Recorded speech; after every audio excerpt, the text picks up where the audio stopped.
நிறங்களோர் ஐங்குடையாய் பின்னோரையேசே மறைந்திருந்தாய் எம்பெருமான் வல்வினையே தந்தை மறைந்திட கூடிய காயலை அறம்பாவம் என்னும் அரைங்கயிற்றார் கட்டி புறந்தோர் மூர்த்தி எங்கோர் புழுவலுக்கு மூடி மலர்ந்தோறும் ஒன்பது பலங்க புலனைந்தும்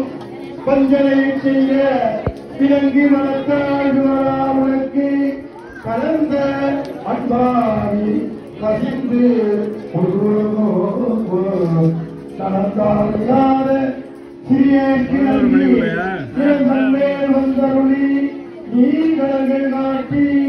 ஞாயிற்கடையார் கிடந்த அடியேற்கு தாயின் பிறந்த தயாவான தத்துவனே